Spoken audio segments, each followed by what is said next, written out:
الله الرحمن الرحیم. دا متوکل ملعون څه خپلې زمانې کې بيزید ثاني نه ورته ویله.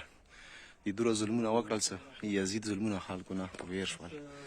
دا سمیرې کې د امام حسن عسکري علیه السلام، امام علي نقي علیه السلام زیارات نه تقریبا 3-4 کیلومتر وریا د مغې زمانې والا کلا دی. څه دې ځای کې به متوکل او د ټولو ملکو حکومت دې کولو. د هغې زمانې والا مغه اثرات اوسه پورې پاتې شوي دي. د دریای دجله والا کناره دی. تاسو لیدای شوئ دلته فوجیان ورکې کېږي.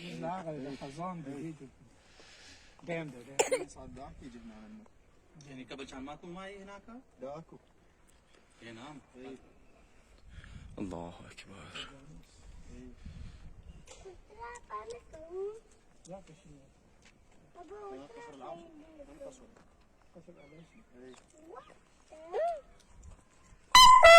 کوم دې کسر را باسي؟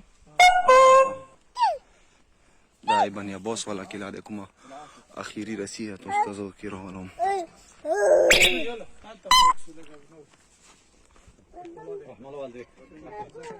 دا پورس کومه کلا بری دا ابن عباس والا کلا دا کومه نظیر کې رسی.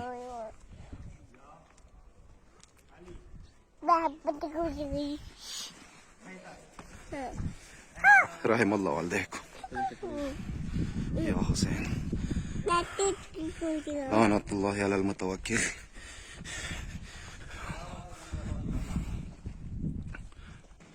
دائما غیر زمانی والا ده. دا عجیبه شکل کې جوړه شوې ده، ډېره مضبوطه ده.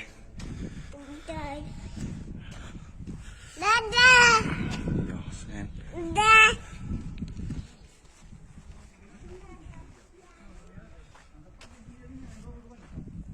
او داغه متوکل ملعون دا نم امام ولسم امام زمانه کې او شاید ولسم امام زمانه پورې هم دی حکومت کړی دی او حکومت بهر حال ډېر ظلم سره کړی دی، یعنی ډېر قتل عام یا کړی دی.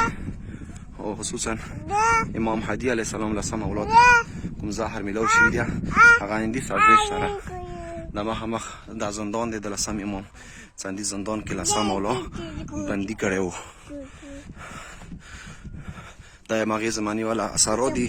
د کوم دیوالونه دي د کومې جوړ ځایونه څه دي کې به وسان یو ځای نه بل ځای ته به بتلل.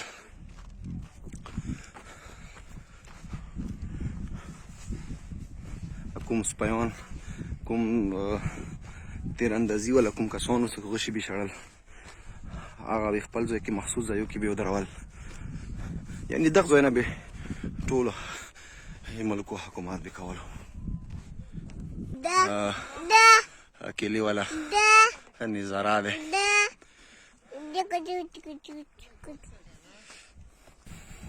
دا تاسو لیدای شوئ د مغې زمانې والا دیوالونه دي. داسې عجیبات تیږې کې لګولي دا کوم دیوال منځ کې دی که د هغې زمانې والا مغه دیوالونه دي. او سایډ ته صرف نارای دیوال مرمت کړی دی. هغه متوکل څه خپلې زمانې کې هغه ډېر زیات غرور کولو. دغه پورې څه امام هدي علیه السلام ته یوه ورځ ویله چې ما پوجیان د کسې څومره پوج لرم، څومره قوت را سره دی. امام هدي علیه السلام ته یې څه لږ د اسمان ته سترګې اوچاتې کړې. کله متوکل سترګې اوچاتې کړي یې څه د جنیانو لښکر یې ولیدلې. متوکل بېهوشه شو. کله څه امام هدي علیه السلام پوښتنه ونه وکړه څه در باندې وشوه. ویله مولا مو خو ویله سیدي لښکر نشته خو تو لښکر شته دی. ویله زه صرف انسان باندې حکومت نه کوم، جنیانو باندې ما حکومت دی. ما د دنیا ټول مخلوق باندې ما حکومت دی. تاسو دغه اوس ایدي والا حقیقي نقشه تاسو اوس لیدای شوئ څومره عجیبه شکل کې دی. جوړه مخه جوړه مازیه. الله اکبر. لعنة الله على المتوكل.